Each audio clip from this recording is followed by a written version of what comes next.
সমৃদ্ধি ও শান্তিকে সামনে রেখে কাজ করার জন্য সরকার প্রতিষ্ঠিত করেছে। সেই সরকারের মুখ্য বক্তা হিসাবে আমি কাজ করার সুযোগ পেয়েছি। যতদিন কাজ করেছি শান্তি ও সমৃদ্ধিকে এক সঙ্গে রেখে করেছি, জাতি জনজাতি এক জায়গায় রেখে করেছি। আর মহিলাদের সশক্তিকরণ, একটা রাজ্যকে শক্তিশালী বানাতে হলে মহিলার শক্তিকরণ,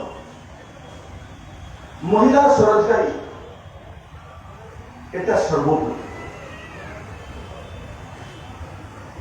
আর তার জন্য যে সরকার 33% রিজার্ভেশন এনেছে সরকারি চাকরিতে মহিলাদের জন্য।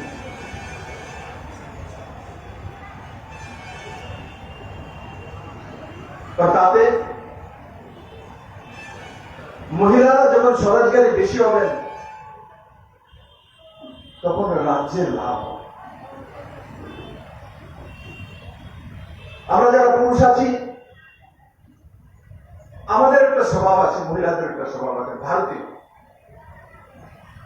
পুরুষদের স্বভাব কেমন? যেমন আমি এখানে মন্দিরে এসেছি, আসার পর আমি মঙ্কে গিয়েছি, যাওয়ার পর আমাকে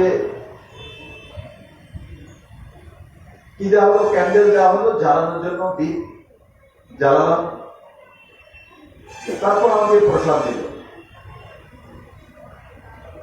প্রসাদকে নিয়ে হাতে নিজে একটা প্রসাদ দিয়ে আমার সঙ্গে যে সাথী ছিল তাকে দিয়ে দিয়েছি। বাড়িতে গিয়ে প্রত্যেকে কি বলবো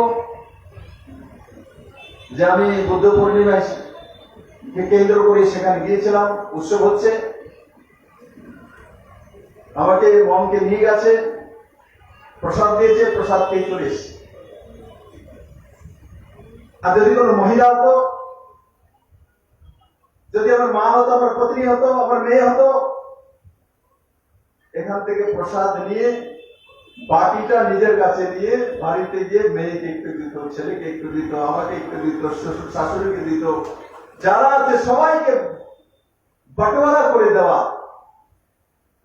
এটা মহিলারা পায়, স্বভাব তাদের। এই মহিলা সশক্তিকরণের জন্য এই সরকার যে বিল এনেছে তার মধ্যে শুধু 33% রিজার্ভেশন তেমন নয়, তার মধ্যে তাও রয়েছে। কি রয়েছে? জমির মালিকানা মহিলাদের নামে দেওয়ার সরল প্রক্রিয়া। কেমন? যদি কেউ জমিন কেনেন আগরতলাতে বাড়ি করার জন্য, যদি পুরুষদের নামে রেজিস্ট্রি করা হয় তো স্ট্যাম্প ডিউটি 8% লাগবে, যদি মহিলাদের নামে করা হয় তো 6% লাগবে, মানে 2% কম লাগবে। যদি 50 লাখ টাকার জমিন হয় তো 8%-এ 4 লাখ টাকা স্ট্যাম্প ডিউটি দিতে হবে, আর 6%-এ 3 লাখ টাকা দিতে হবে, 1 লাখ টাকা কম লাগবে। এবার যদি পুরুষরা ভাবে যে আমরা নামে করবো, মহিলাদের নামে করবো না, তো 1 লাখ টাকা বেশি দিয়ে করো, কোনো আপত্তি নেই, সরকার তো রেভিনিউ আসবে। আর এটা আমি ভালো করে বুঝি, ম্যাক্সিমাম লোক রান্না করে জমি কিনে ছেলেকে কি খাওয়াবো।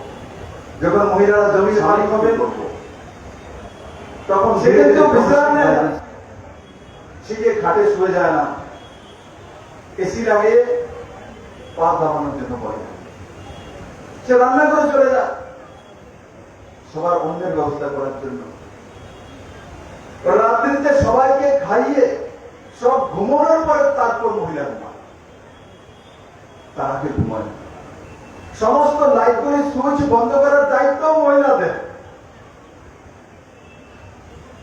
ছেলের রুমে যাবে লাইট জ্বলে আছে তো লাইটটা অফ করবে, মেয়ের রুমে যাবে লাইট জ্বলে আছে লাইটটা অফ করবে, ড্রয়িং রুমে যাবে লাইট অফ করবে, তারপরে এসে নিজে বিছানায় শোয়া। মানে সারাদিন কাজ করে তারপরে যে মহিলা এসে রান্না করেছে, রান্না করার পরে 2-3টা আইটেম তৈরি করেছে, মনে করেন ডিমের ঝোল করেছে, খুব ভালো খেলো, একটা হয়তো লাবড়া বানিয়েছে, তার মধ্যে হয়তো লঙ্কাটা বেশি দিয়ে দিয়েছে, মুখে দিতেই ঝাল লাগলো, আর সঙ্গে সঙ্গে পত্নীকে গালি বলা শুরু করবে, কি রান্না, কি করলা, সারাদিন পরিশ্রম করে আই, মরিচ দিয়ে রাখছো, তোমরা কাজে মনে লাগে না, বাড়ি থেকে বেরিয়ে যাও, কবে বাড়ি যাওয়া, গালি দিতে। আর যখন জমির মালিক মহিলা হবে, রেজিস্ট্রি হবে, তখন তখন গালি দেওয়ার আগে চিন্তা করবো, যদি কই বাড়িতে যাও গা তো দলিল জ্বালিয়ে দেবো, আমি গফসারে করবো, বাড়ি ছাড়া হয়ে যাবো, আমার কিচ্ছু থাকবে না। তখন গিয়ে মহিলাদেরকে আসলে সশক্তিকরণ, যে মহিলাদের টানা শুনতে হয়, বকুনি শুনতে হয়, রান্নাও করতে হয়, চাকরিও করতে হবে, তার জন্য এই সরকার মহিলা সশক্তিকরণের জন্য 400 কোটি টাকার প্যাকেজ নিয়ে এসেছে। এবং যারা মহিলার চাকরি করার পর থাকার অসুবিধা হয় তার জন্য ব্যবস্থা করেছে। যেমন 4টি ওয়ার্কিং হস্টেল ত্রিপুরাতে তৈরি হবে, তার মধ্যে চাকরিজীবী মহিলারা সেখানে থাকার ব্যবস্থা থাকবে, সেই হিসাবে সরকার কাজ করেছে। মহিলা এবং শিশুদের জন্য জীবিতে 200 কোটি টাকা খরচা করে আরেকটি নতুন হসপিটাল তৈরি করা হবে। বুজুর্গ মহিলাদের জন্য তাদেরকে থাকার জন্য 2টি হোম আলাদা করে তৈরি করা হবে, সরকার বানাবে। যারা মানসিক রোগাগ্রস্ত মহিলা আছে তাদের চিকিৎসার জন্য 4টি এই ধরনের হসপিটাল নির্মাণ করা হবে। যারা মহিলা আছে তারা যদি বিজনেস করতে চায় তো 50 কোটি টাকা রাখা হয়েছে, তার মধ্যে 25 কোটি টাকা পুরুষরা পাবে লোন, আর 25 কোটি টাকা বরাদ্দ আছে শুধু মহিলারা নিতে পারবে। হায়ার এডুকেশনে যদি মহিলারা যায় তো তাতে ত্রিপুরা সরকার 3% রিবেট দেবে, যে লোন নেবে 3% ইন্টারেস্ট ত্রিপুরা সরকার দিয়ে দেবে। বন্ধুরা, এই দিশাতে সরকার কাজ করে। তাই আজকের সুন্দর দিনে আমি সমস্ত ত্রিপুরাবাসীর কাছে প্রার্থনা করব, যেভাবে আমরা ত্রিপুরাকে এক নতুন দিশা নিয়ে চলছেন, এক নতুন নীতিমালা কর্মময় ত্রিপুরা তো ওয়ার্ক কালচার এসেছে, ত্রিপুরার মানুষ স্বরাজগারী হতে চায়, জব ক্রিয়েটার তৈরি হয়েছে, আত্মনির্ভর মানসিকতা তৈরি হয়েছে, আর সেই দিশাতে লাগাতার কাজ করা। ত্রিপুরা রাজ্য ছোট হতে পারে, ত্রিপুরার মানুষের মানসিকতা ছোট নয়। ত্রিপুরাতে বড় মাত্রায় জনজাতির আছেন, 20টি মূল ট্রাইব আছে, সাব ট্রাইবও রয়েছে, তার সঙ্গে বাঙালি রয়েছেন। সবাই মিলেমিশে আমরা কাজ করি। 2018 থেকে যে কাজ শুরু করেছি, সেই কাজ আজ ত্রিপুরার বিভিন্ন প্রান্তে নতুন এয়ারপোর্ট রূপে আপনাদের সামনে দাঁড়িয়ে গেছে। আগরতলা থেকে, এয়ারপোর্ট থেকে এই রোড 4 লেন রোড হতে চলছে। আগরতলা থেকে ধর্মনগর পর্যন্ত এখন যে ন্যাশনাল হাইওয়েটা আছে সেটা 4 লেনিং টেন্ডার চলছে। ত্রিপুরাতে বড় মাত্রায় ন্যাশনাল হাইওয়ে কাজ চলছে। প্রধানমন্ত্রী আবাস যোজনার ঘর বড় মাত্রায় তৈরি হচ্ছে, প্রতি ঘরে জলের ব্যবস্থা ফ্রিতে হচ্ছে, বিদ্যুতের কানেকশন সৌভাগ্য যোজনার মাধ্যমে পৌঁছে দেওয়া হয়েছে, উজ্জ্বলা যোজনার মাধ্যমে মহিলাদের গ্যাসের কানেকশন ফ্রিতে দেওয়া হয়েছে, প্রধানমন্ত্রী শৌচালয় যোজনার মাধ্যমে শৌচালয় ফ্রিতে দেওয়া হয়েছে। 5 কিলো করে ত্রিপুরা প্রায় 6 লাখ লোক চাউল ফ্রিতে পায়। ত্রিপুরাতে কিষাণ সম্মান নিধির মাধ্যমে 2,35,000 কাছাকাছি পরিবার 6,000 টাকা করে লাভান্বিত হয়। 5 লাখ টাকার আয়ুষ্মান ভারত যোজনার হেলথ ইন্স্যুরেন্স কার্ড বড় মাত্রায়। এই সেই জিবি হসপিটাল, যেই জিবি হসপিটালে মানুষ রেফারেল করে বাইরে যাওয়ার জন্য যেত। আজ আমার সেই জিবি হসপিটালে এই সেই ডাক্তার, এই সেই স্টাফ, আজকে এখানে ওপেন হার্ট সার্জারি হয়, বাইপাস সার্জারি হয়, হিপ রিপ্লেসমেন্ট হয়, নি রিপ্লেসমেন্ট হয়, নিউরো সার্জারি হয়, এনজিওপ্লাস্ট হয়, বাকিগুলো তো হয়ই। আজকে ত্রিপুরা নতুন দিশায় রয়েছে। এই সবগুলো হয়েছে কিসের কারণে? যেটা ভগবান গৌতম বুদ্ধের বাণী, শান্তি হি সমৃদ্ধি আনে। মূল মন্ত্র শান্তির কারণ হয়েছে। শান্ত ত্রিপুরা, শান্তির বাতাবরণ, এইগুলো ত্রিপুরাকে নতুন দিশা নিয়ে যাচ্ছে। আমার ত্রিপুরাকে কেউ আটকাতে পারবে না। কেউ যদি ভাবে বিপ্লবদের একটু বসে আমরা দাঁড়াবো, ত্রিপুরার কিভাবে ডেভেলপমেন্ট করবো, আটকাবো, আন্দোলন করব, এই কুণ্ডলী বিপ্লবদের তৈরি করেনি। বিপ্লবদের কাজ করতে জানে। কাজ করার জন্য মানসিকতা চায়। যেভাবে একটি মা ঘরে বসে, রান্না করে বসে কাজ করতে পারে, কাজ করার মানসিকতা কোনো ব্যক্তি যে কোনো টাকায়, যে কোনো জায়গায় থেকে কাজ করাতেও পারে, করতেও পারে। তাই যে মন্ত্র নিয়ে আমি নেমেছি, সেই মন্ত্রই আমার কাছে রয়েছে। আমার ত্রিপুরাকে আমি সর্বশ্রেষ্ঠ ত্রিপুরা বানাবো, আমাকে কেউ আটকাতে পারবে না। 2018 থেকে শুরুয়াত হয়েছে। ত্রিপুরা বেশি দূর নয়, সেই জায়গা নিশ্চিত পৌঁছবো আমরা। আমি সবার সুখ সমৃদ্ধি কামনা করি। আজকের দিনে আমার সমস্ত ত্রিপুরাবাসী ভালো থাকুক, সুস্থ থাকুক, আপনাদের জীবনে মঙ্গলে মঙ্গল হোক, সবার ঘরে লক্ষ্মীর বসবাস হোক, আর গৌতম বুদ্ধের শান্তি পৌঁছে যান, এটাই আমার প্রার্থনা থাকবে আজকের দিনে। আমাকে আমন্ত্রণ করার জন্য আমি আপনাদের অনেক অনেক ধন্যবাদ জানাই। এবং আপনারা যেভাবে ত্রিপুরার বিভিন্ন প্রান্তে এই শান্তির বাণীকে নিয়ে সুন্দর বাতাবরণ তৈরি করছেন, আমি আপনাদের সাধুবাদ জানাই। এবং ত্রিপুরার সমৃদ্ধির জন্য আপনাদের প্রার্থনা নিশ্চিত একে নতুন দিশা নিয়ে আসবে। এখানে উপস্থিত সবাইকে আমি অনেক অনেক ধন্যবাদ জানিয়ে আমার বিষয় সমাপ্ত করছি। জয় হিন্দ।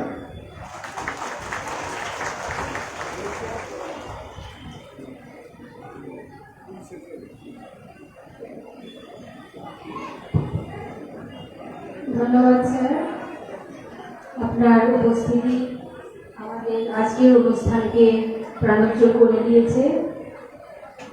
আপনার গুরুত্বপূর্ণ আলোচনায় আমরা সমৃদ্ধ হয়েছি। এখন আলোচনার জন্য আমন্ত্রণ জানাচ্ছি অনারেবল মিনিস্টার শ্রীযুক্ত, আজকে স্যার বলবেন না, এখন আজকের অনুষ্ঠানের সভাপতি বেন কেমাচারা ভিকু আলোচনার জন্য ওনাকে অনুরোধ করছি।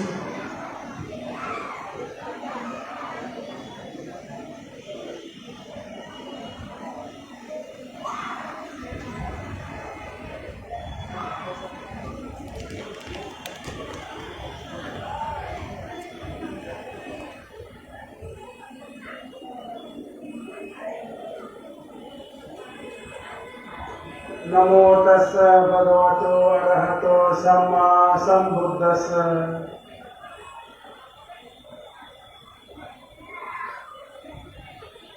आज के 2567 साल के बुद्ध पूर्णिमा अवसर पर हमारे सामने उपस्थित विप्लव देव जी और दूसरा मनोज कांति देव जी और स्वामी जी, डॉक्टर सुचरिता चौधरी जी, डॉक्टर अमरीश कुमार चौबे जी और हमारे विमल कांति चकमा जी। आज वेनुवन बिहार के सभी उपासक उपासिका भिक्षु संघ जो बुद्ध जयंती मना रहे हैं, उसमें बहुत प्रकार के बहुत संप्रदाय के लोग यहाँ पर उपस्थित हुए हैं भगवान बुद्ध को दर्शन करने के लिए। भगवान बुद्ध एक विश्व शांति के प्रति है और भगवान बुद्ध के धर्म के अनुसार चलना ही हमको शांति का मार्ग मिलेगा। इसलिए आज ज्यादा बहुत कहना नहीं चाहता हूँ। आज के प्रोग्राम में हमारे जो विप्लव जी उपस्थित हुए हैं, इसलिए मैं बहुत बहुत आभार हूँ। आपने जो कंसर्न लिया है, आपने प्रेजेंट हुआ, हमको बहुत अच्छा लगा। On behalf of organizing committee तरफ से आपको बहुत बहुत धन्यवाद। और हमारे डीएम वेस्ट, उनको भी धन्यवाद देता हूँ कि डीएम की तरफ से हमारे वेनुवन बुद्ध विहार पिछले 4-5 साल से बहुत ही हालत खराब था और हमारे डीएम साहब की तरफ से मदद से हम लोग इसको इतना सुंदर बनाने को मौका मिला। रिनोवेशन हुआ, पेंटिंग हुआ, बहुत सुंदर हुआ वेनुवन बुद्ध विहार हमारे डीएम साहब के तरफ से। और आज के प्रोग्राम के ऑर्गेनाइज करने में हमारे उपासक लोगों को धन्यवाद। और आज के स्पेशली जो हमारे एमिनेंट गेस्ट यहाँ पर उपस्थित हुआ, आप लोग का बिजी स्केड्यूल में आके यहाँ पर हम लोग को समझ लिया आज का बुद्ध पूर्णिमा अवसर पर, इसलिए मैं बहुत धन्यवाद देता हूँ। और हमारे चीफ गेस्ट बोलने के बाद और बोलने का कुछ नहीं रहा, फिर भी हम आप लोग को ये दो शब्द बोला। और आगे भी हम सारे त्रिपुरा में, सारे विश्व में अपना धर्म को फैलाने के लिए हम कोशिश करेंगे। भगवान बुद्ध के बताए हुए धर्म का हम लोग पालन करेंगे। भगवान बुद्ध के बताए हुए धर्म ये होता है, बुद्ध ने कहा सब पापस अकरणाम कुछ राष्ट्र संपदा सचित प्रयोजपनाम एक संपुदान शासना। भगवान बुद्ध ने कहा है सारे मनुष्य को, सारे प्राणी को, सिर्फ बौद्ध के नहीं, सिर्फ हिंदू को, मुसलमान को नहीं, सारे मनुष्य को ये कहा है कि सारे प्रकार के पाप कर्म को नहीं करना, कुशल कर्म का संचय करना और अपने चित्त को परिशुद्ध करना, यही भगवान बुद्ध की शिक्षा है। तो जो भी आज इस बिहार में आए हैं, आप उस वाणी को सीख के जाइए और अपना जीवन में उसको पालन कीजिए। चित्त को कैसे परिशुद्ध किया जाता है, चित्त को परिशुद्ध करने के लिए हम लोग ध्यान भावना करना बहुत ही जरूरी होता है। हम बीच संग क्यों ना हो, गृहस्थ जीवन में क्यों ना हो, आजकल जो हमारे मिनिस्टर्स, सोशल वर्कर्स जो काम करते हैं अपना देश की उन्नति के लिए, कितना स्ट्रेस होता है उन लोगों के पास, कितना प्रकार के स्ट्रेस मैनेजमेंट को पालन करना पड़ता है। इसलिए हम सभी को विपश्यना भावना ध्यान करना बहुत ही जरूरी है। तब जाके हम लोग को अपना चित्त परिशुद्ध होने के बाद हम लोग को मन में शांति आएगा और हमेशा हम शांति में रहने के लिए मौका मिलेगा। इसलिए जरा समय ले लेते हुए आज यहाँ पर मैं आप सभी को धन्यवाद देता हूँ, सभी को शुभ आशीर्वाद देता हूँ। आज के जो बुद्ध पूर्णिमा के अवसर पर आप सबका मंगल हो। सबका कल्याण हो। बाबा तू सब मंगल।